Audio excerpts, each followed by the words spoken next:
Friends, ఈ వీడియోలో నేను మీకు ప్రాఫిట్ అండ్ లాస్ చాప్టర్ లో నుంచి అసంప్షన్ ప్రాబ్లమ్స్ ని ఎక్స్ప్లెయిన్ చేయబోతున్నాను. ఇది మన ఫస్ట్ ప్రాబ్లం. సో మన ఫస్ట్ ప్రాబ్లం ఏంటో చూద్దాం. A person sold an article for a loss of 15%. Had he sold it for 12% profit, he would have got rupees 5400 more than before. Find the cost price of an article. ఈ ప్రాబ్లంలో ఇది నేను చెప్తున్నాడంటే ఒక person ఒక article ని 15% loss లో అమ్మాడనమాట.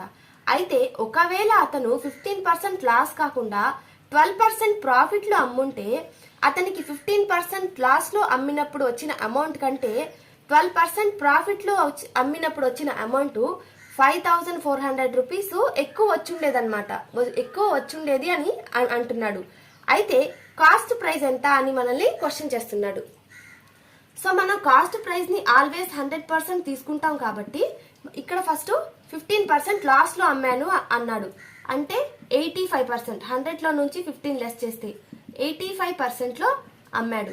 Next 12% profit లో అమ్మాడు అంటున్నాడు. అంటే 12% ప్రాఫిట్ లో అమ్మినప్పుడు అతనికి 5400 రూపీస్ ఎక్కువ వచ్చాయన్నమాట. సో వీటి రెండు డిఫరెన్స్ చూసుకుంటే 27% 5400, 100% how much?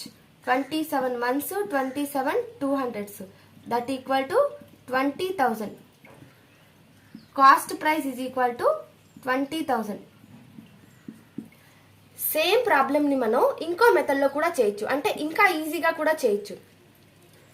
ఇప్పుడు మనం ప్రాఫిట్ 12% అన్నాడు కదా, ప్రాఫిట్ ని ప్లస్ తో డిఫైన్ చేస్తాం. ప్లస్ 12% మైనస్ లాస్ ని మనం ఆల్వేస్ మైనస్ తో డిఫైన్ చేస్తాం. So minus 15%, that equal to 12 plus minus into minus plus 12 plus 15%, that equal to 27%, 5400. 100% how much? 27 months 27 200s, that equal to cost price is equal to 20,000. ఇక్కడ మీరు చూసినట్లయితే ఇక్కడ కూడా మనకి సేమ్ ఆన్సరే వచ్చింది, ఇక్కడ కూడా మనకి సేమ్ ఆన్సరే వచ్చింది.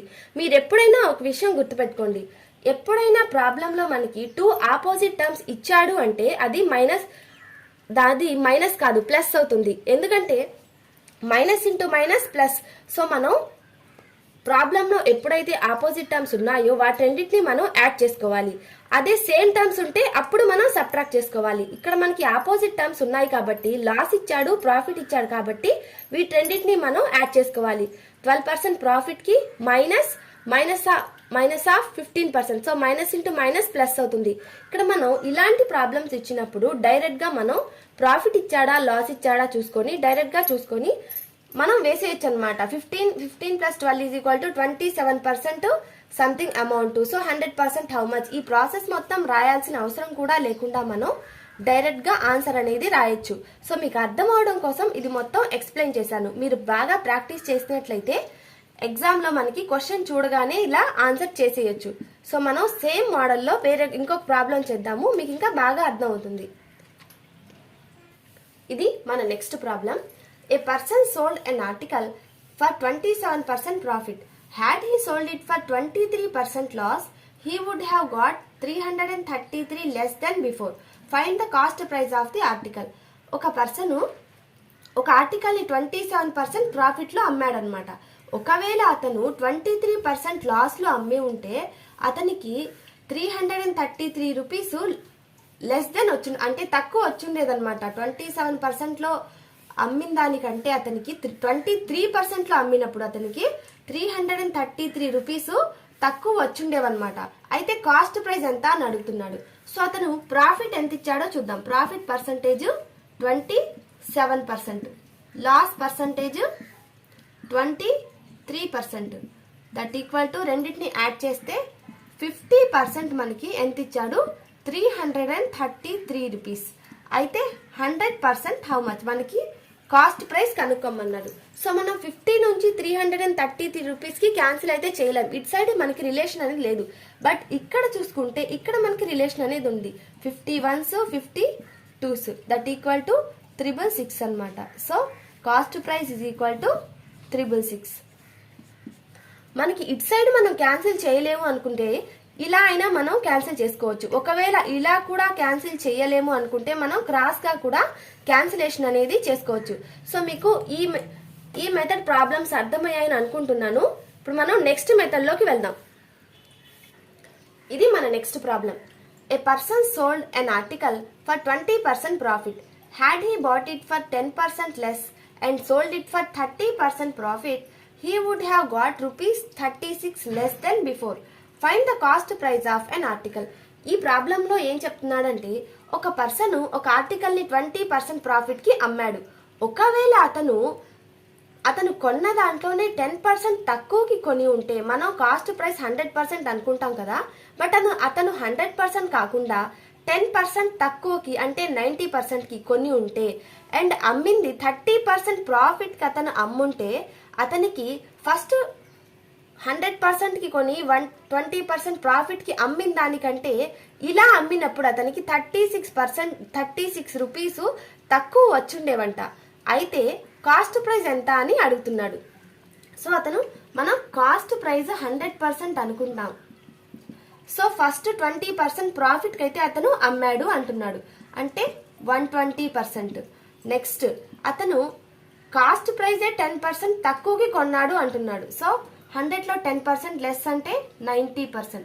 నెక్స్ట్ టైం ఒకవేళ అతను 10% లెస్ కి కొనుంటే 90% కి కొనుంటే 30% ప్రాఫిట్ కి అతను అమ్ముంటే 90లో 30% అంటే 27 ప్లస్ 90 117%.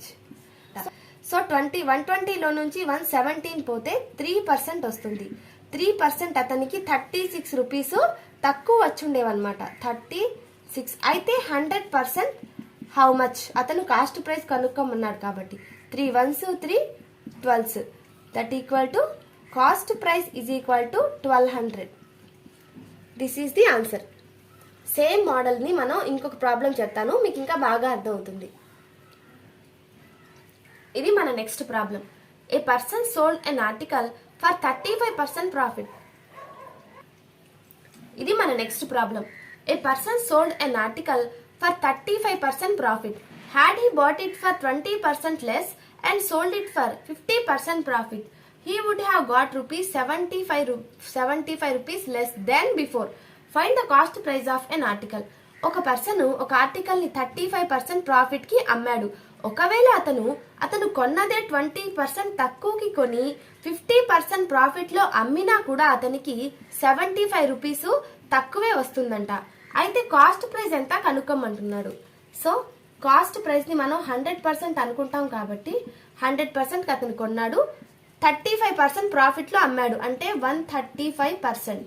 నెక్స్ట్ అతను కొన్నదే 20% తక్కువ కొన్నాడు అంటే 100 కాకుండా 80% కి అతను కొన్నాడు.